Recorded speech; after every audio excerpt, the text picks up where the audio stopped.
Hello, and welcome to Slade on Slade. This is my husband Keith, and I am Leslie. And today we are going to do you write a prologue? And I don't. I'm the upcoming author of The House of Ribbons, due out in the first quarter of 2021, which the more I say that, the more I think it's going to be wrong. I feel that way. Once I get it back from the editor, I get 2 months to do my editing, and then they go do their magic, and then off to the masses. So a prologue is what comes before chapter 1. It can be an expository or a introductory proposed, a poem, a diary, a letter, a news clipping, or anything in between. For guys like me, you know what I call it? That's that shit that comes before the actual story, and then I go, wait, was I supposed to read that? What's going on here? Sometimes I get caught up when I write a prologue. I don't know what the hell's going on here. I don't even know who these characters are, and you're introducing me. Sally was stuck on the moon. Her oxygen was at 22%.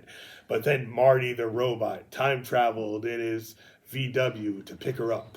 Follow the tale. I don't know what the hell's going on. Okay, how about this? I just jump right into the story, okay?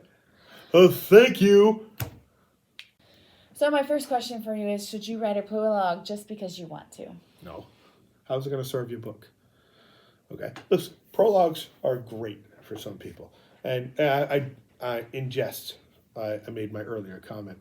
I generally don't like a prologue. I just want to jump right into the story. But it's got to serve your story in some way, shape, or form. If not, you could give stuff away. Sally was in her last minutes of life as a shark breached the cage. Why did you put that there? You know what I'm saying? Now you've given away a whole bunch of shit. So when writing your prologue, should it be interesting? Well, yeah. If it's not going to be interesting, you're going to put a full stop on your book right off the bat. Again, that's another reason why I didn't. I couldn't write a prologue to my book because it would literally give stuff away. We start the book in the haze of a mystery. Yes. So, but if you're going to have a prologue, it's got to be interesting. You know what I'm saying? You got to keep that reader's attention. And nowadays, when you got all these tablets and the talking dinosaurs and stuff, that you gotta. Do we still got talking dinosaurs? I'm not sure when this video is going to get popular. So if talking dinosaurs have gone extinct, I'm sorry. I was in the Save the Dinosaur movement, but it's a weird voting time.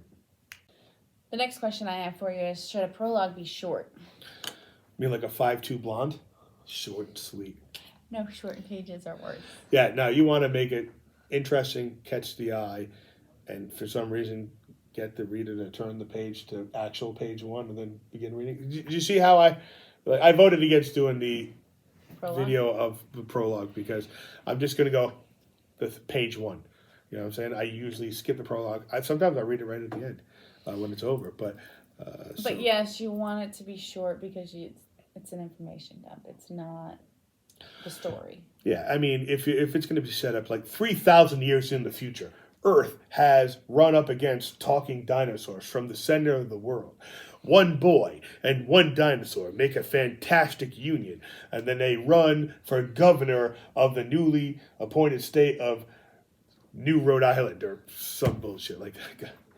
Trust me, if you know Rhode Island, you know that there could be a new Rhode Island. It'd probably be better than the current Rhode Island. You know, this is where we get all the letters of, where do you get off about writing about Rhode Island like this, you fucking prick?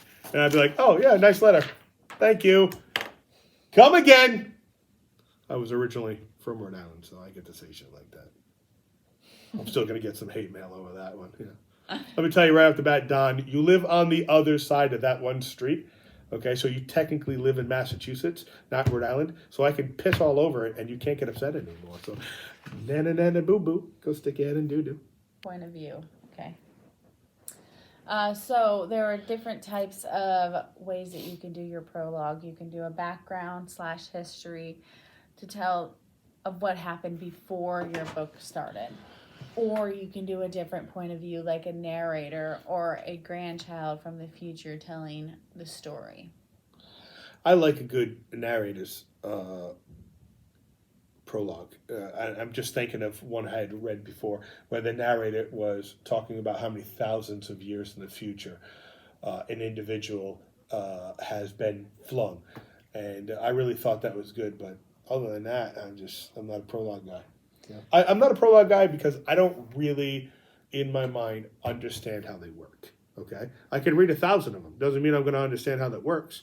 I don't see the purpose of the majority that I have read, as opposed to just going page 1. Okay, let me just get into that shit. I'm going to meet Sally at some point. I don't need to know Sally fell out of a comet. You're going to tell me it later on, but you don't got to tell me early. Yeah. You know, I think it kind of ruins some of the stuff. But if it's a good narrator and it's something that happens millions of years in the past, Sally fell out of a spaceship and then she was hibernating, okay? And then it brings to the day, and then you got, you're digging up a caveman who's actually a girl from the future. And there's also the protagonist in the past or the future.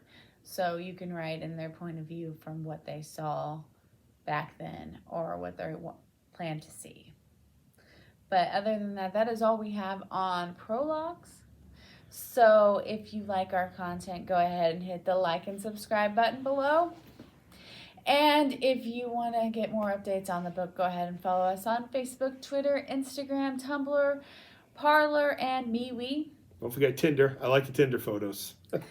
And also... One of you is blowing up my DMs with some ridiculous ass memes. And I got to tell you, I love that shit, Don Scott. I love it. And the other one who's blown up my thing with photos, my wife has recently said you're allowed to keep on sending the photos. So, nice tattoo, by the way. So. You know exactly what I'm talking about, too, don't you? Okay, so. Hey, it pays. It pays to be on the internet.